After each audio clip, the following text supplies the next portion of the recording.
Welcome to the Kumari vlogs.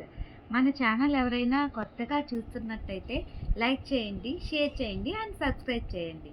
పక్కనే ఉన్న bell ఐకాన్ని ప్రెస్ చేయండి. సో తర్వాత వీడియోలోకి వెళ్దాం. మార్నింగ్ వీడియో అప్లోడ్ చేశాను, చాలామంది చూశారు. అలాగే నేను ఇంట్లో చెప్పలేదు, మా ఆయనకి అసలు చెప్పలేదు. నేను అనుకున్నాను యూట్యూబ్ స్టార్ట్ చేయాలి అని అనుకున్నాను, స్టార్ట్ చేశాను. తర్వాత ఆయన ఆఫీస్కి వెళ్ళారనమాట. ఆఫీస్కి వెళ్తే ఖాళీ టైంలో అలా యూట్యూబ్ చూస్తే నా వీడియో వచ్చింది. ఒక్కసారిగా షాక్ అయిపోయారండి. ఏంటి ఏంటి కుమారి ఏంటి వీడియోస్ చేస్తుంది అని చెప్పి త్వరగా కాల్ చేశారు నాకు. కుమారి ఏంది యూట్యూబ్ స్టార్ట్ చేసావా, యూట్యూబ్లో నీ వీడియోస్ వస్తున్నాయి అని అన్నారు. అవునండి స్టార్ట్ చేశాను అని అన్నాను.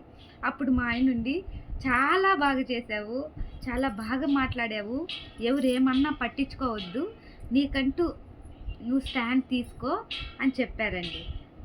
అదీగాక చాలా బాగా మాట్లాడావు, ఫస్ట్ టైం అయినా చాలా బాగా మాట్లాడావు, భయం లేకుండా మాట్లాడావు.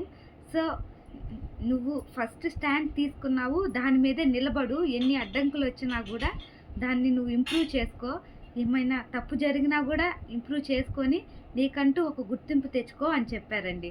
సో ఈ విషయం విని నేను చాలా సంతోషించాను. పోనీ నేనంటే మనసులో అనుకుంటున్నాను, అంటే వాళ్ళ కొలీగ్స్ ఏమైనా అంటారా, ఏమైనా వీళ్ళ వైఫ్ వీడియోస్ చేస్తుంది అని అంటారా అని అదొక భయం ఉండేదన్నమాట.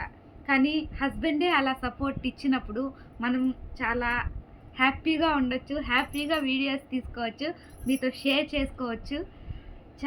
కానీ చాలా దేవుడికి రుణపడి ఉంటానండి.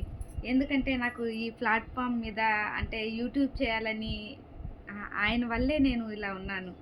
సో ఇదండి వ్లాగ్. చాలా టెన్షన్ ఫీల్ అయిన దాన్ని చాలా హ్యాపీగా ఫీల్ అయ్యేలా చేశారండి, అది మటుకు నిజం. బాయ్ ఫ్రెండ్స్, రేపటి వీడియోలో మళ్ళీ కలుద్దాం.